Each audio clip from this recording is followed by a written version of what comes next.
Well, welcome everyone to a beautiful night at the UNB St. John Canada Games Stadium. I'm Dave Monroe. Andrew Bates with me in the broadcast booth. And Andrew, I think we're ready for a great matchup here. Great matchup. Always a high interest encounter when when UNB St. John and St. Thomas face off. And before we get started, would you like to read the land acknowledgement? All right. Well, we do have some information to share with you. First, we'd like to acknowledge that the land on which we gather is the unceded and unsurrendered traditional territory of the Wolastoqiyik, whose ancestors, along with the Mi'kmaq and Passamaquoddy nations, signed peace and friendship treaties with the British Crown. St. John campus is located at Menakwesk, now called St. John. Menakwesk today is home to many diverse First Nation, Inuit, and Métis people. The Seawolves would like to take this opportunity to thank their 2024-25 season sponsors, Centaur Products Atlantic, Domino's Pizza, UNB St. John, or Domino's Pizza, where UNB St. John students get 50% off online orders, Booster Juice East Point location, One Team Sports, and UNB Associated Alumni. Our starting lineups today include for St. Thomas, number 1, Lauren Erb, number 2, Avery Scott, number 3, Virginia Phillips, number 5, Caitlin Steves, number 8, Jasmine Atkinson, number 9, Zoe Vautour, number 10, Lindsay Smith, number 15, Delaney Hancock, number 16, Avery Erb, number 19, Abby Cameron, number 20, Ella Mercer. For St. John, we're watching number 1, Casey Grant Spin, the goalkeeper, number 3, Scarlett McDonald, number 4, Hope Gaudette, number 5, Jenna Brenton, number 7, McKenna McDonald, number 8, Trinity Gaudette, number 15, Grace Gordon, number 16, Josie Splitgerber, number 19, Lydia Hebb, and number 20, Haley Coleman. Well, Andrew, we're underway, and everyone is squinting at the moment. We've got the sun directly in our eyes from the other side of the field. It's beautiful, which means that it's also very, very vibrantly lit. Yes, it is. And for the next probably 45 minutes to an hour, hopefully people brought their sunglasses, because I think we're in for a real good matchup here tonight.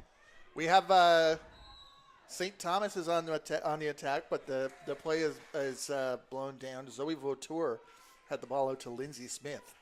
Lindsay Smith already has 2 goals on the season for St. Thomas, as does Caitlin Steves. Of course, Josie Splitgerber has 3 for the Seawolves. Great start for her. Scarlett McDonald has the other one for the Seawolves. St. Thomas has scored 10 goals this year. They've allowed 8. Seawolves have scored 4 goals and allowed 3. So you've got a high-powered offense versus a stingy defense. How would you say that St. Thomas has lined up so far with other clubs in the conference in terms of being an attacking side that scores lots of goals? Well, I guess it depends on the game. I don't have the results right in front of me, but I know if you can win, like their men's team won 9-0 last game against Holland. Well, that obviously bumps your scoring average up, but right. it may not be indicative of what you're doing against the other teams. So you're right. We'll look that up before too long, and we'll see where they stack up against the other teams.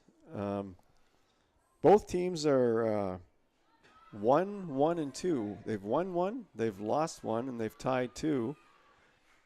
And they have a mirror schedule. St. Thomas and UNB St. John play exactly the same schedule, basically, with the exception of, I believe it is Crandall, playing Crandall on the odd day. But when we host 2 teams on a weekend, St. Thomas hosts the same 2 teams. only it's reversed. When we travel to Halifax, St. Thomas travels to Halifax and plays the opposite team we're playing. And these games right here, the games between St. Thomas and UNB St. John, they're tied. The teams are tied for 4th place right now. And they're behind Mount St. Vincent, Holland and UKC. So this game, as early as it is, and when I say early, we're only one game away from halfway through the season, so we're not that early anymore. Right. But this game could have a lot of implications. Could have a lot of implications for playoffs. Every time we meet St. Thomas, I think there's playoff implications, and so I've gotten a look at the standings. St. Thomas sitting about the top half for goals scored with 9. Holland and Mount St. Vincent have 13 and 14 apiece. So they sit slightly higher, but both St. John and St. Thomas have share the fewest goals against in the division with 2. Mount St. Vincent is the other.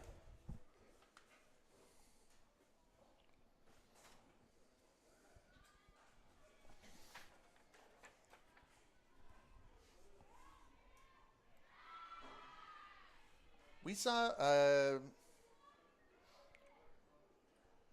It's interesting that you point out that note about the schedule because I would say, I mentioned it a little bit. I know the schools always have a rivalry, and in that sense of playing the same teams in almost the same order, it's almost as if siblings. It's a travel piece. It's you don't want to travel all the way to Halifax to play one game. You want to play a doubleheader.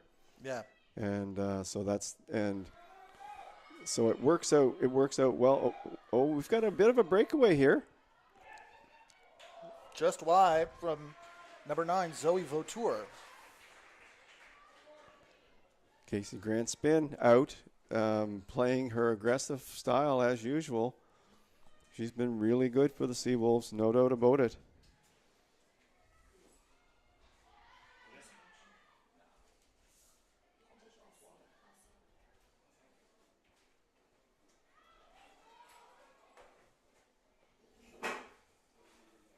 Those players have wanted to the attacking line of St. Thomas have wanted to get ahead of the play.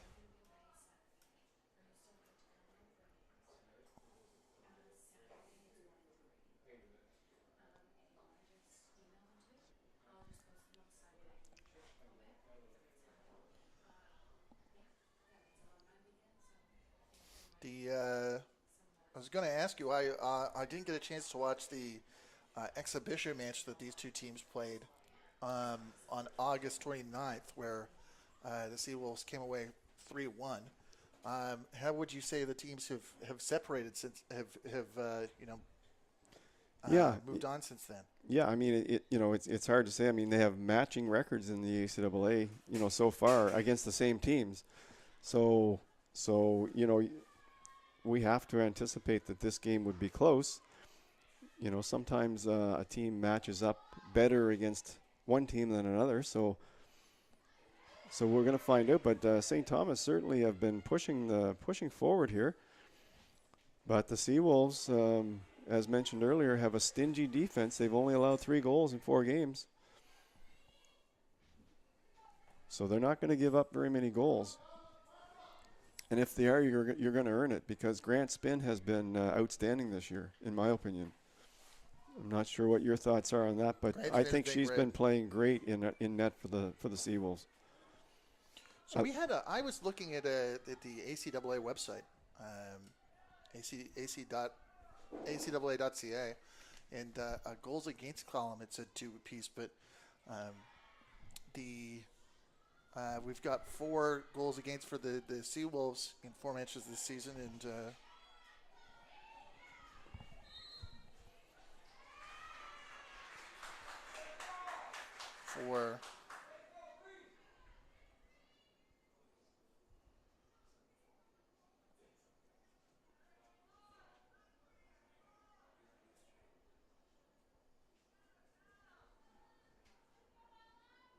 I'm picking up a 9 for St. Thomas. If you look at the standing.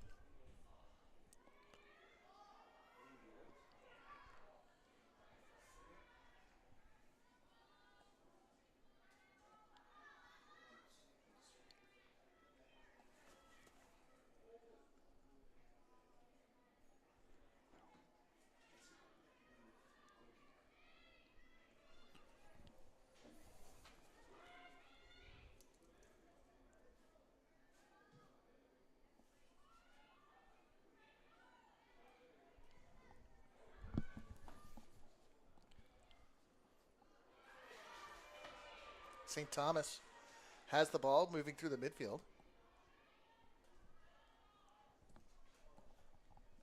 The St. John's going for the taking the throw.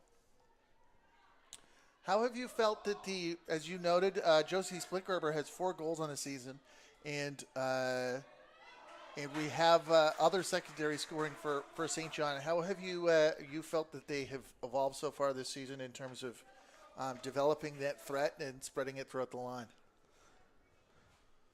Well, I mean, I think the Seawolves, certainly Scarlett McDonald is an up-and-coming player. We mentioned that she and Splitgerber now this is their second year together, so that we were expecting some good things from them together. And Splitgerber's been getting her chances every game, and she's going to get her chances all season long. As far as I predicted that she was going to have a really big year right from the start. And the Seawolves need that. They're fighting for their playoff lives already. They're tied for 4th place with St. Thomas.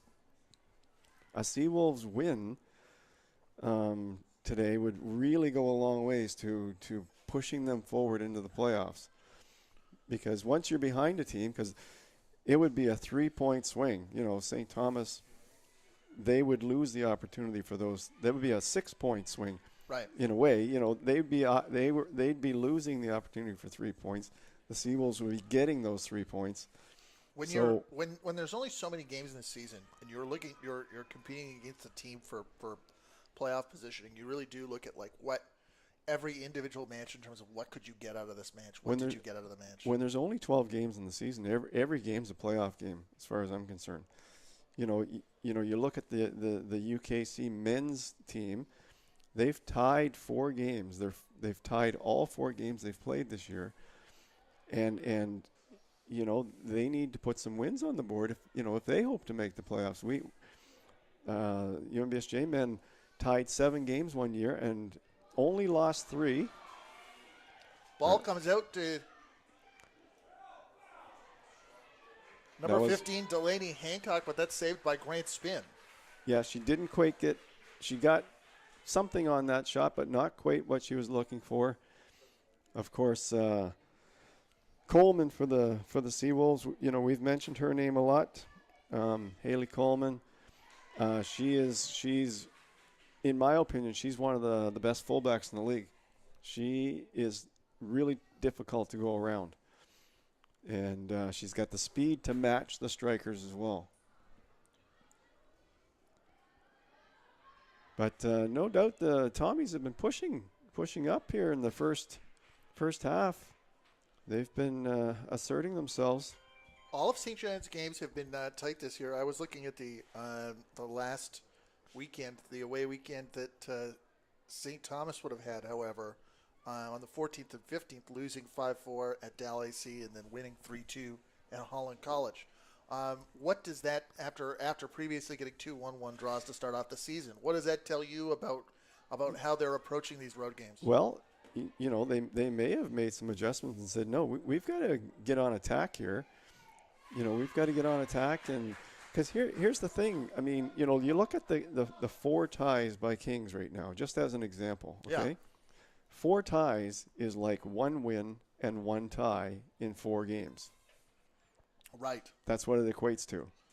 Which is a less than 500. Less than 5. If you're viewing it that way, that's less than 500. 4 ties on paper. 4 ties is good. You haven't lost. Right. It means you're just as good as everybody else, right? But when you break it down in terms of making the playoffs, you're going to have to be better than less than 500. Does that make sense? That's right. With the 4 spots, and it's tight now. On the men's side, you've got a much improved Crandall team, right? Much improved Dal AC team. Dal AC beat our men. Right. I've heard good things about their team and Crandall. Of course, the surprise is Holland College. St. Thomas men beat them soundly the other day. In terms of we talked a little bit about this the last time, the last weekend we got together. For the women's division, it feels as though that all of many of the top teams are powerful, but a lot of the top teams can compete with each other. It's the same on the women's side. I guess there are a couple of teams that may not be quite as strong as the other teams, but there are five teams for sure, five teams that are looking for 4 spots. So one of those teams is going to be squeezed out of the playoffs. And you wouldn't see that many draws for Kings if there wasn't, to some degree, that all of these teams are, at similar levels. Well, I think the fight for playoffs is between these two teams. That's my call right now. Based on the first 4 games of the season, that may change as teams develop and things happen throughout the season. But Mount St. Vincent, perennial championship contenders every single year, and they're at the top again this year. Holland College have had a strong women's team for quite some time now. The UKC women's team is very good, and I would put these two teams in that category. But after 4 games, they're behind those other 3 teams. Right.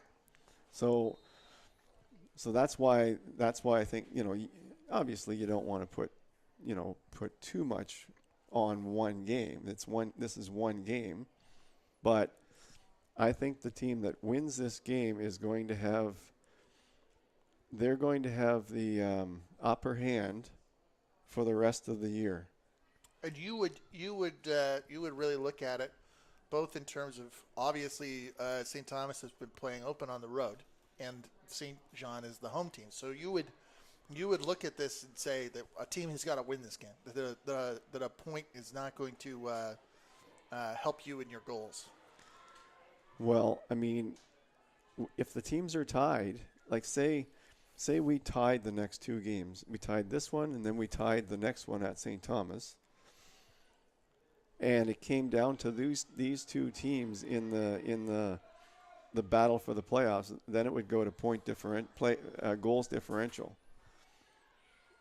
And so, you'd rather not put yourself in that position if you can help it. But I don't see, and again, I could be wrong, but I don't see Mount St. Vincent, Holland, or UKC fading. I see them getting better. So I think that's what makes this matchup so important. And so far, and we've had a really great matchup here tonight so far. It's been a good game here so far. Both teams understand the magnitude of the game. Plus, it's the provincial rivalry. It's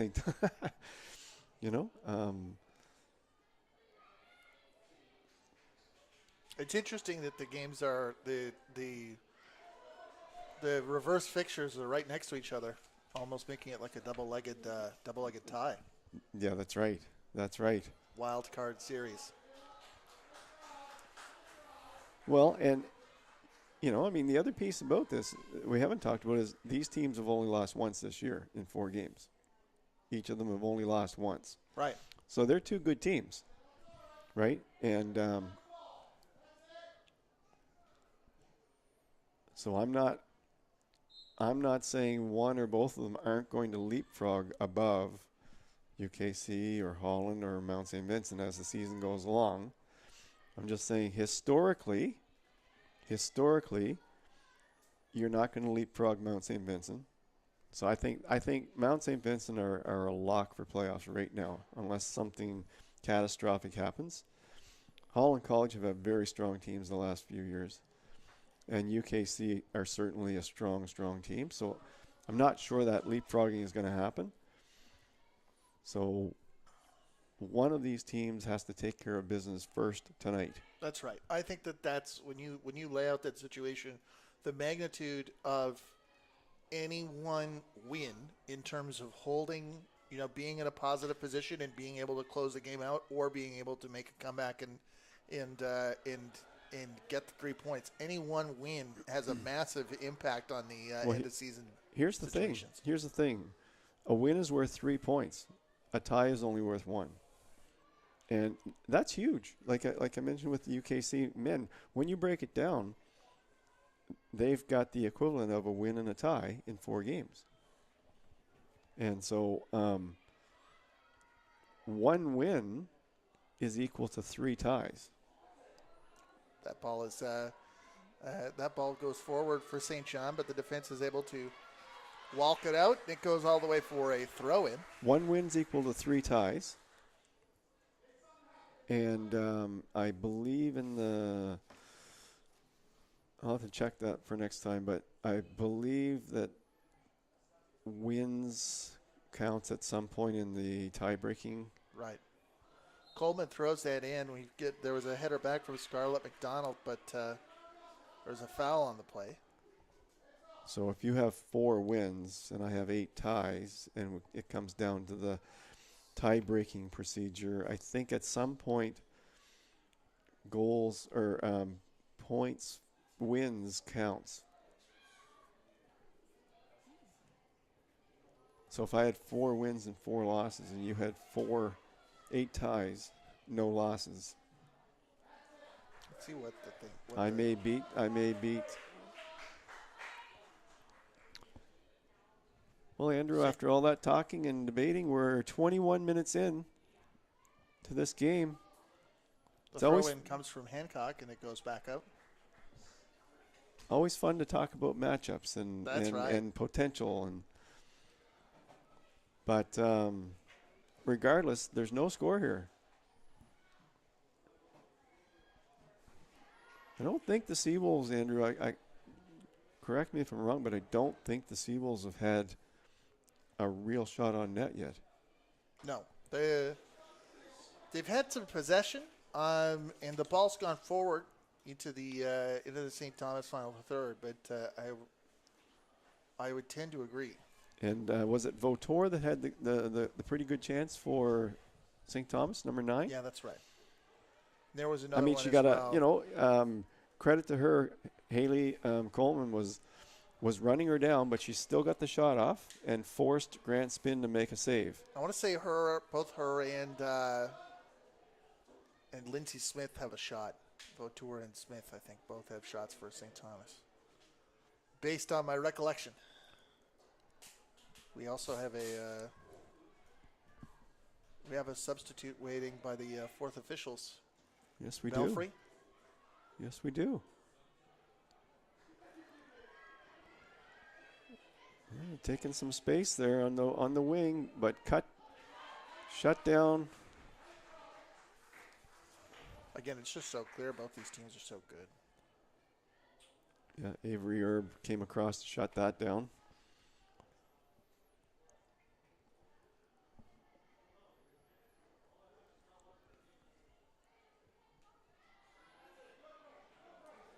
Seawolves slowly working their way up the field here. That ball, I believe, has gone out for a throw-in. No? I think it is a throw-in, yes. It's a corner kick. Oh, it must have. The no. ball was put in the corner, but I was going to say that didn't look like a corner kick unless I totally missed something. No, you're right.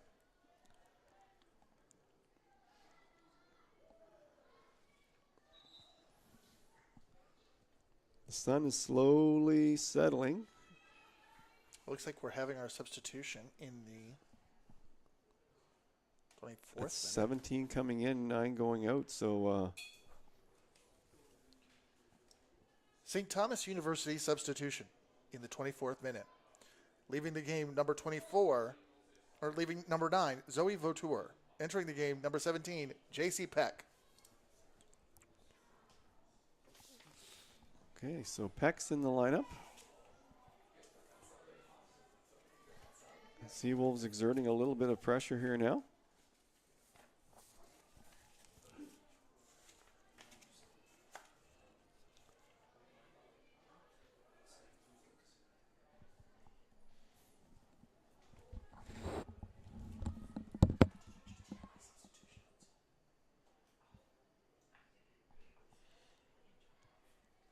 It's a goal kick for St. Thomas. 24 minutes in.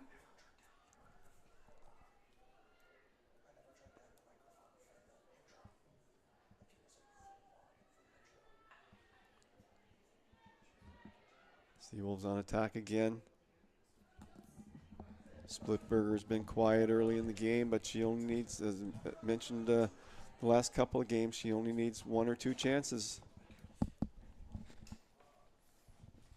And the ball will be in the back of the net. Splitgerber trying to hold that ball up. I was just saying Splitgerber's been quiet, but we said that last game, and that she only needs 1 or 2 chances. And then she strikes.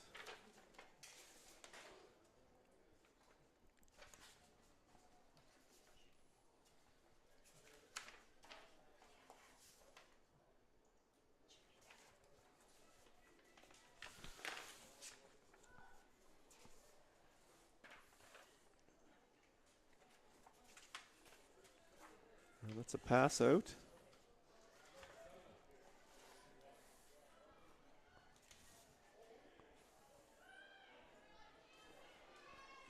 Battle, McKinnon, McDonald.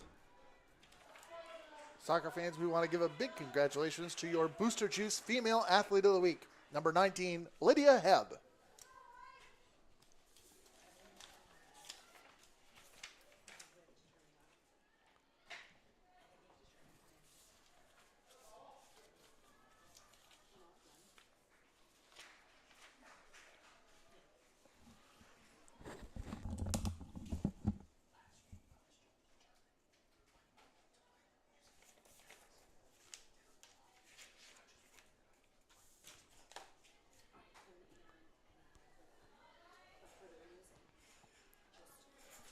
So we've got a bit of a midfield battle going on here.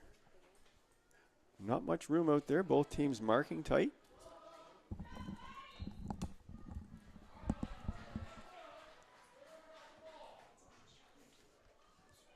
And it's going to be a free kick for the Tommies.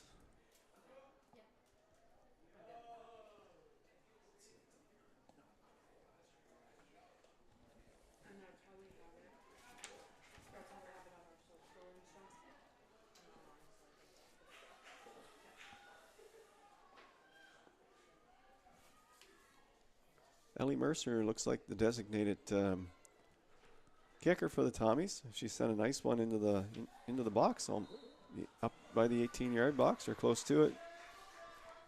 And she's gonna. Looks like she's gonna take another one.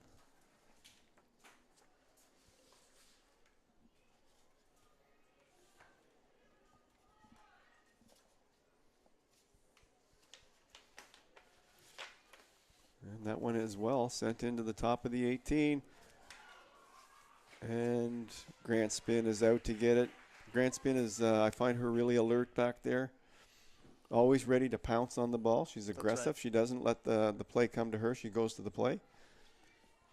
And that's what is both teams are doing so well in terms of making it, giving neither side is getting a lot of room to operate offensively. Just that last play involving number 17, J.C. Peck, was unique because, you know, it felt like it had been a while since we just the fact of getting control of the ball in the area was enticing. Well, we're already at 28 minutes. This half is moving along. We've got another substitution for the Seawolves. Sophie Hunt's coming out. Lindsay Anderson coming in. 17. UNB St. John substitution. Leaving the game, number 10. Sophie Hunt entering the game, number 17, Lindsay Anderson.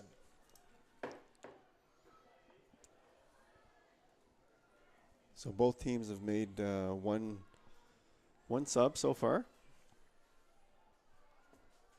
as we enter the latter stages of this first half. If you just joined us, the Seawolves are in white tonight. Tommies are in their dark greens, green and yellow, green and gold.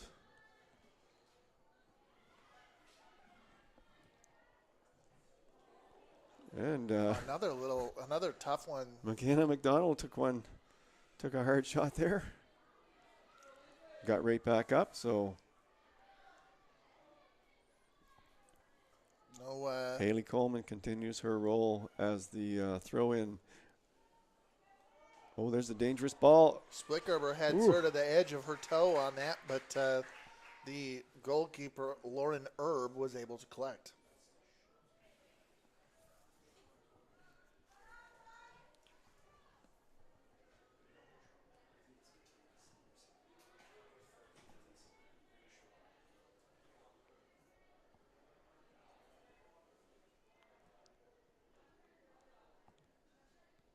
And we've got flyovers. They're in formation. People maybe thinking that they were maybe like jets or some kind of special, but they're actually geese. The geese are playing a Christmas tree formation like we used to see in the 90s. I think they're having their practice tonight. That's right. Formation practice.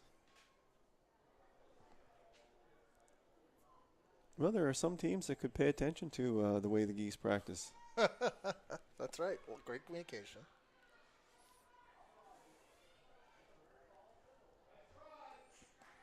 Looked dangerous, but it wasn't. And Herb let that one go by. So really, not much in the way of scoring chances in this one.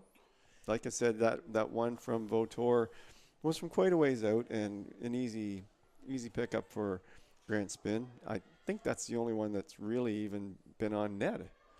One of those situations where I'm sure that both coaches would have liked to see a little bit more in terms of final product. However, I wouldn't really see that there was a scenario where you could be disappointed or where something didn't turn out or an opportunity was not taken advantage of. There just wasn't any. Well, as much as we've talked about wins and ties and losses and whatever, a tie in this case tonight, a tie would be certainly better than a loss. It would certainly be better than a loss for both teams, because a tie means you're still tied for fourth place. A loss means you're now in fifth place. That's right. So I think both teams are going to play a tight game here tonight. And if they do happen to break loose for a chance at goal, well, they're going to take it, but they're going to play. McDonald takes a long shot. Good hands by Herb in the net there. Just cradled it and caught it easily.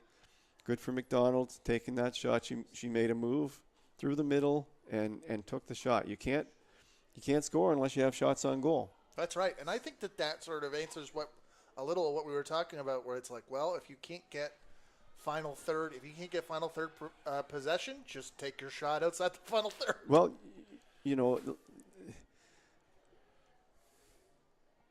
that also gives a team confidence. Okay, we just got a shot on net. All right, let's do it again.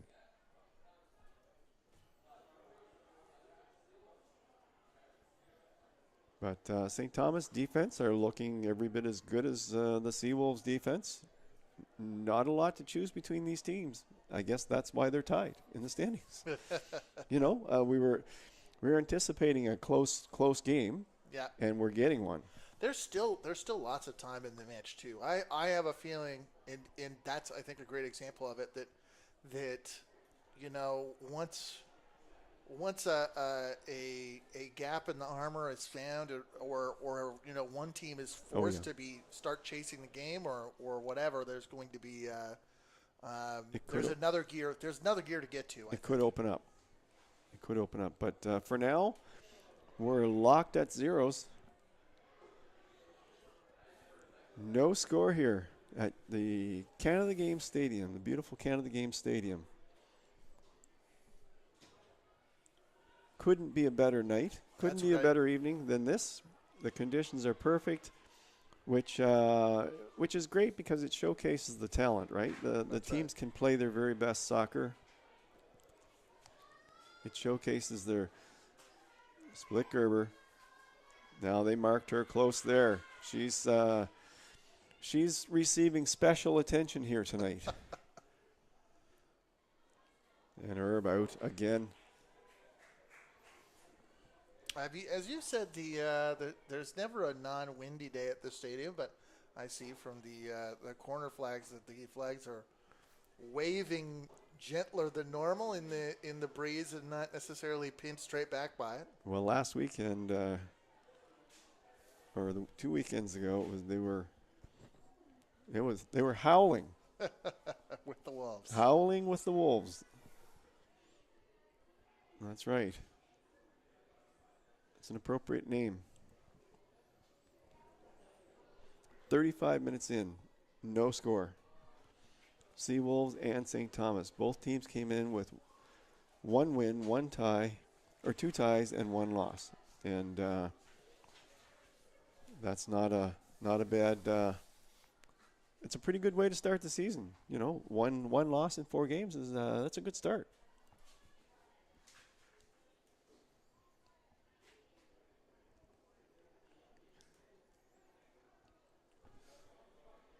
But as I mentioned,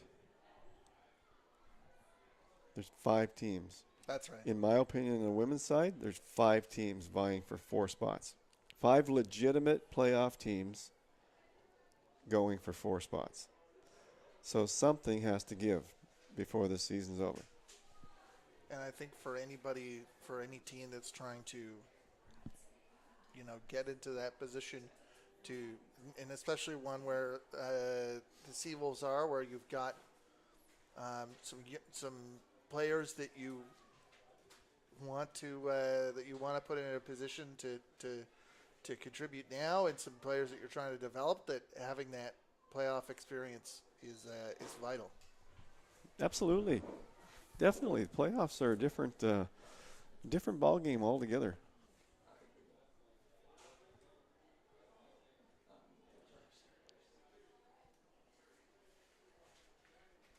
That's a free kick deep in the Seawolves defensive end. I think that's Haley Coleman way over there, but maybe not. No, she's on the right side.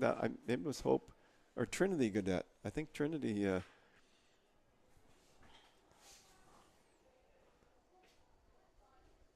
No, that's Grace. Gordon. Tommy's will pin them into the corner there. Again, in another 5 minutes, it's going to get a little more difficult to see. We're the concrete of the media booth right now is blocking the sun for about 2 more minutes, and then we'll be broadcasting. I definitely could have brought my glasses, but I did not.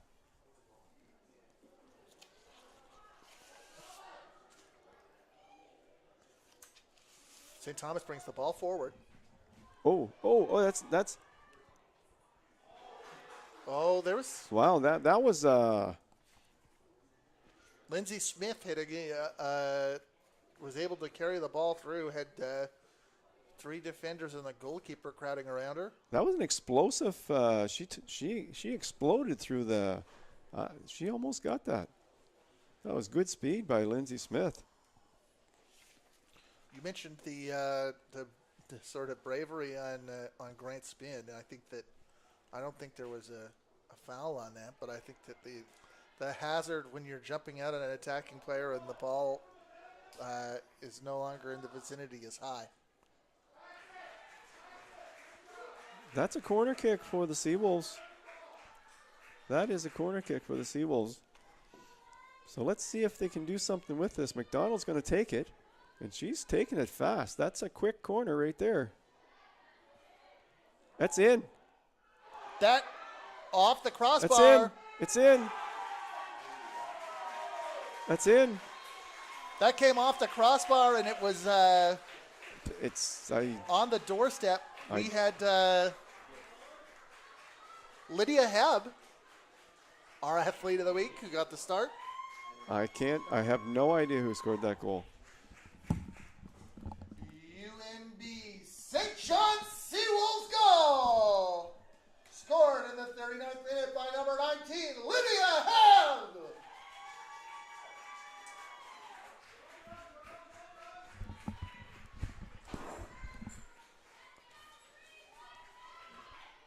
So in that mass confusion, you got a good look at that one, huh?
Into the upper shelf, but Grant Spin played the angle perfectly and brought it down, no problem at all.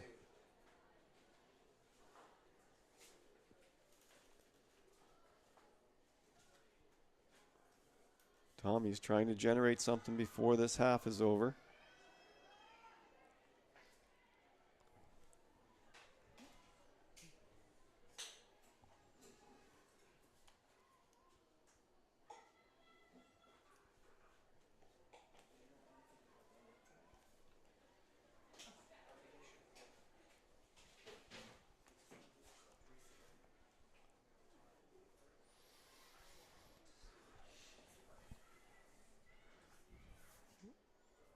So taking a moment to review that goal, didn't make the numbers any clearer, but the that was a corner that came in off the feet of St. Thomas defenders. We've got an indication that there's a minute of stoppage time. Okay, by the way. so that ball had been sort of carved out by St. Thomas attackers.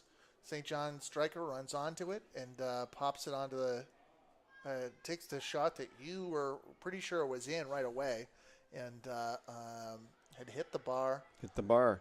Was loose in front, and then a player comes to bundle it home.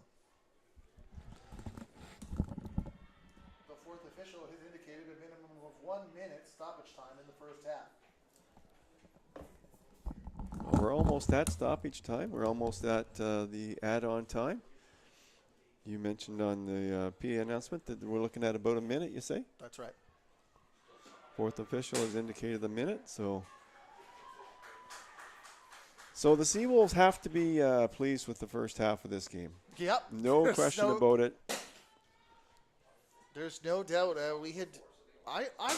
would even have said without the goal, it would be hard to be disappointed with what had happened. But No. you can now look at this and say you did exactly everything that you would have set to do. You contained the offense. You got your goal when your opportunity presented Now itself. this chance for the Tommies late in this half. The ball rolls free, and there is perhaps an opportunity, but the resulting shot goes off against the side netting. So Grant Spinney has it, and she's going to bring it out and tee it up a little bit.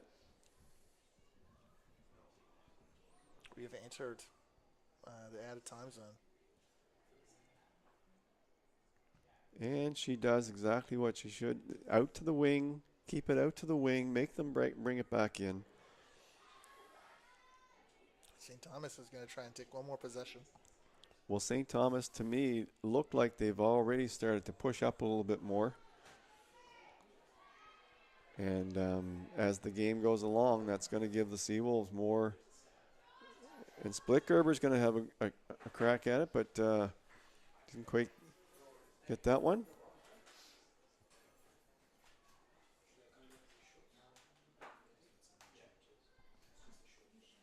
Now, this half is just about over. I think after this kick, she's going to blow it down.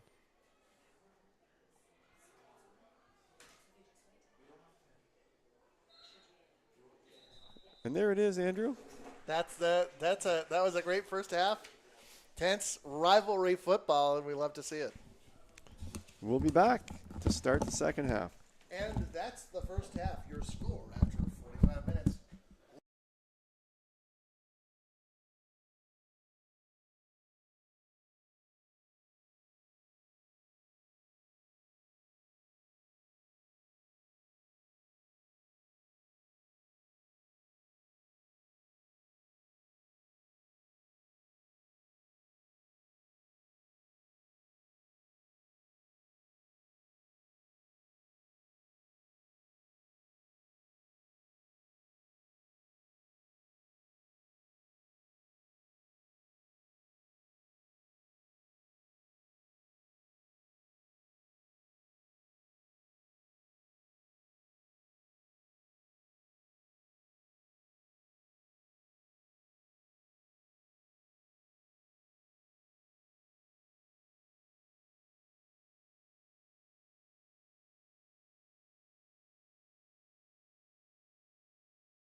Andrew Bates and Dave Monroe here with you. We are at the 75th minute. It is 1-0. Andrew, it's been an exciting here second half. We had a technical difficulty there for a while, but we're back on board, and it's 1-0 for the Seawolves. They're hanging on. A couple of exciting opportunities. There was a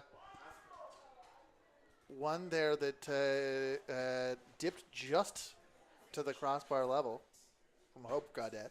Well, you have to be impressed with the Seawolves defense here tonight. They are playing outstanding defense. The Tommies have sent a number of balls right into the top of the 18 and even a little bit deeper. And the Seawolves the defense has really come up. And here's another ball. The Tommies are pushing hard. They want this equalizer.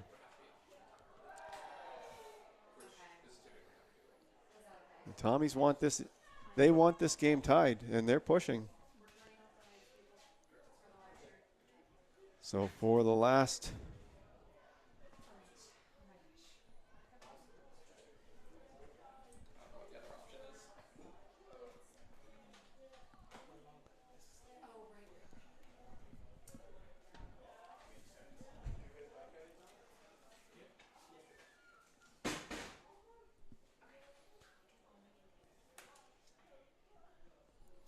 Ball comes back up the pitch and is going to.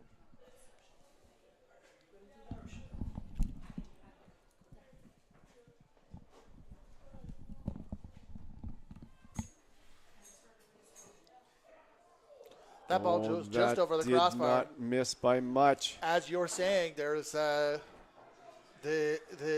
Tommies want this equalizer. That was close.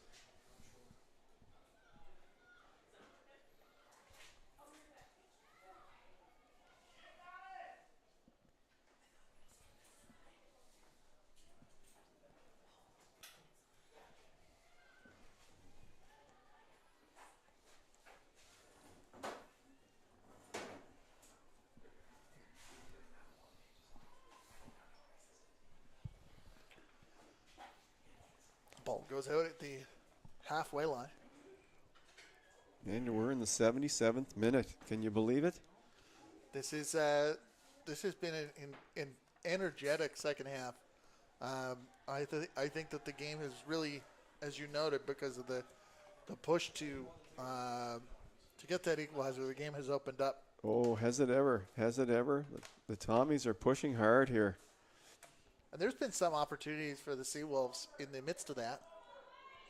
Well, that's what happens. You know, you get a quick counterattack. All of their defenders are pushing up, and the Seawolves are going to continue to get their opportunities here. But there's no question the Tommies are playing, and they're taking their shots. They're putting the ball on the net. You never know what's going to happen when the ball goes on the net. That's right. There could be a bounce, or it could have side spin, top spin. A lot of things can happen when the ball goes on the net. Just makes you deal with stuff. Well, it forces the goalkeeper to make a save, and most of the time it's an easy save, and they put it back in play. But every once in a while, somebody will hit one from a long distance out. We've seen it a couple times this year already, where that long ball goes up just under the bar. Attention spans are limited, and every time you're drawing somebody's attention by making them react to a run or getting a scoring chance, that means that they're not thinking about something else, not executing their own game plan.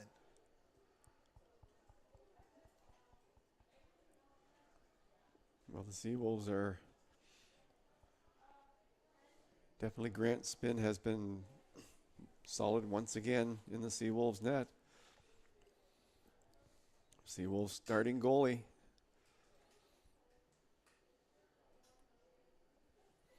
This season, she's played great every game we've seen this year so far here in St. John. Players. And she's been good in the St. Thomas net as well. Herb's been great. That's right. That looks like Hope Gadet down. Getting attended to. We saw a St. Thomas player speaking with the fourth official. I don't know if that means that there's going to be some sort of a switch. The board, Gaudette looks like she's waiting to re-enter the match, but we do see them going to the board potentially for St. Thomas change. The tinted windows are great during the day, Andrew, but not so great at night. We're looking through tinted windows here from the broadcast booth.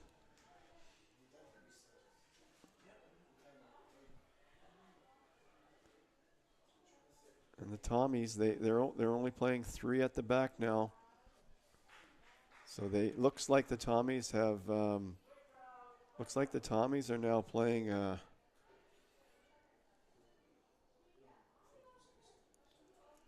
dangerous game.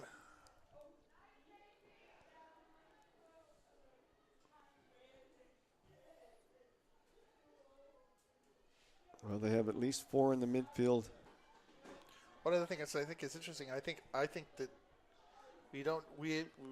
we'll see how they line up now that they're in the attacking third, and we appear to have a throw in from Alice Vautour. A good hard throw in, nice and low, but it was on the Seawolves. Seawolves intercepted it. We never got a look at the substitution board, but I believe that Vautour is entering the game.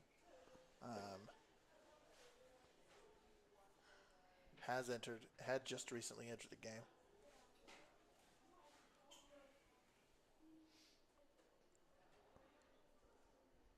Seawolves have 2 players up,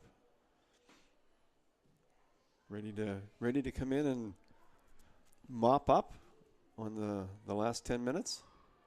Help mop up. Fresh legs. And that's a nice step up. McKenna McDonald stepped in front of the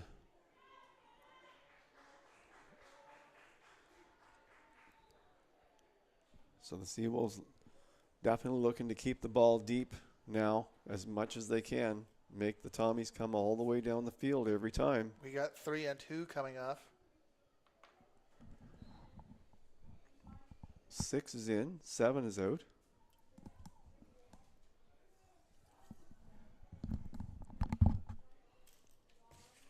So McKenna McDonald is out.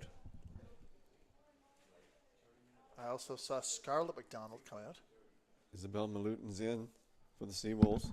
And who did you see? I saw Scarlett come off. It looks like Jane Marr. Or Jenna Marr's come in, number 2 for the Seawolves. That seems to be a consistent substitution with Scarlett going out and Jenna coming in.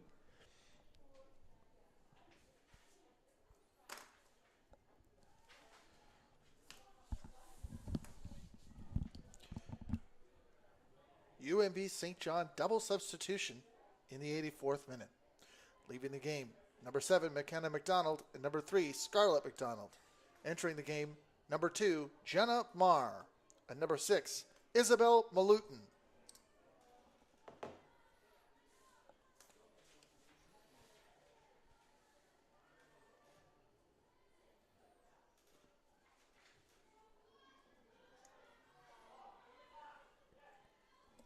There's a good run down the ring.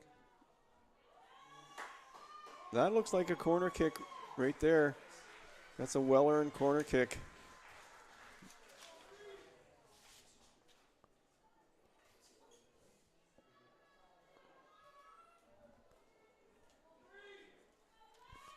Alice Vautour made a spirited run down the wing to cause that corner kick. Ella Mercer steps up to take. Mercer has a good boot on her. She can really kick the ball, so she's going to be looking to put this in a very dangerous spot, and there it is. And once again, Grant Spin has shown what a great goalkeeper she's been this year for the Seawolves.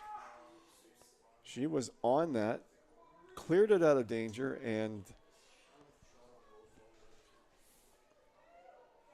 the Seawolves will try to weather another corner kick here.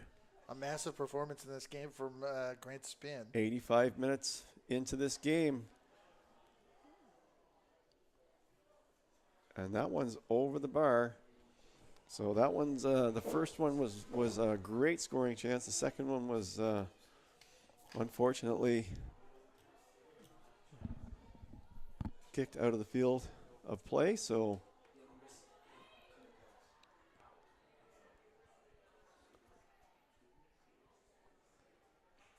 Seawolves, I think they're going to try to keep this ball deep as long as they possibly can right now. No desire to deal with further trouble, I think. No, keep it in the corners, keep working. Oh, that's a St. Thomas ball.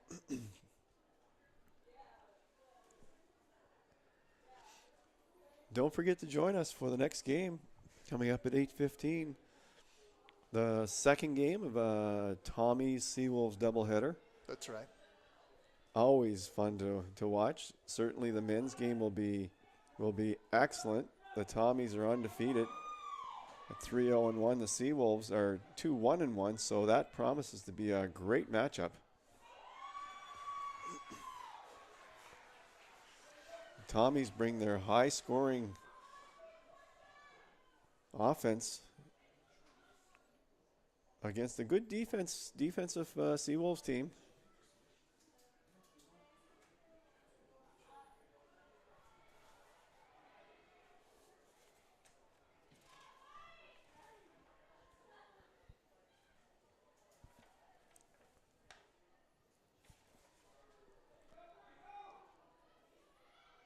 And Grant Spin is out again.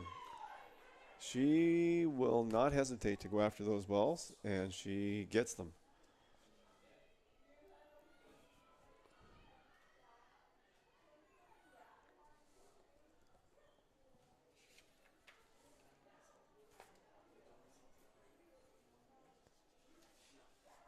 Well, when you have goaltending like we've seen today, really from both teams, I think Grant Spin has been the busier of the two. That's right. So far, Especially notwithstanding the Seawolves, scored a goal, but I think the Tommies have put some dangerous balls, especially in the last 10 minutes. They've really started to put the ball inside the 18, between the 18 and the 6, and some of those balls have been really dangerous. Those could have gone in the net. That throw in from Olivia Fillmore will go all the way out. So Grant Spin has put her stamp on this game for the Seawolves. What I was saying is when you have a good goalkeeper, you have a chance to win every game.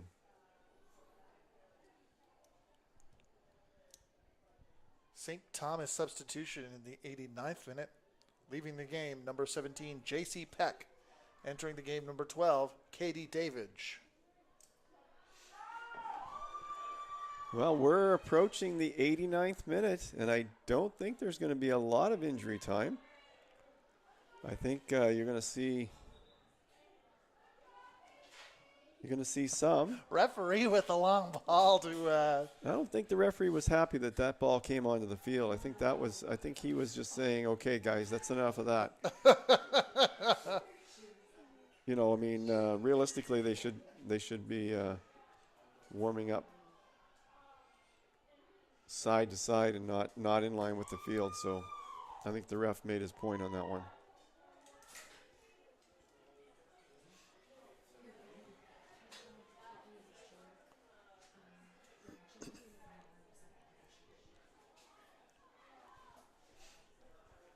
Well, we are approaching the end of regulation time here. She hasn't had much to do, the referee. I feel that this has not necessarily been overly physical contest. No, it hasn't. It's these teams have both played very, very well defensively. They've marked tightly. Our And on-field buzzer went off, but only the official can bring the match to a close. And I think it's been an entertaining game. I've enjoyed this game. Certainly, St. Thomas they put their stamp on it a couple times here in the second half. Just couldn't put the ball in the nets. St. John cuts that ball out, and they will. Josie Splickgerber will try to take it forward. Gaudette sends the ball forward. And she sends it to the wing. And Malutin has it. Malutin's going to take it. She should take it right down to the flag. Malutin tries with a cross, and that's cut out. Yeah, I think Malutin should have taken it right down to the flag and just tried to hold on to it as long as she possibly could. And look for support right at the flag so that they could right at the corner flag. UNB St. John substitution in stoppage time, leaving the game number 5, Jenna Brenton, entering the game number 9, Fiona Whalen. Fiona Whalen has some experience this season in situations like this, so she's a nice addition to the lineup here to finish out this game. But Tommy's looking for a really. There can't be too many chances left. I didn't see Hope Cadet went down for just a short period of time, but I really don't see a whole lot of added on time even in the second half. Do you, Andrew? No, that was the only thing that I think would lead to that. There was a free kick or two, so I would see a 3 coming up, being a 3 or a 4 in order. That seems to be standard too, doesn't it? I mean, there's no standard, but it seems to be standard. A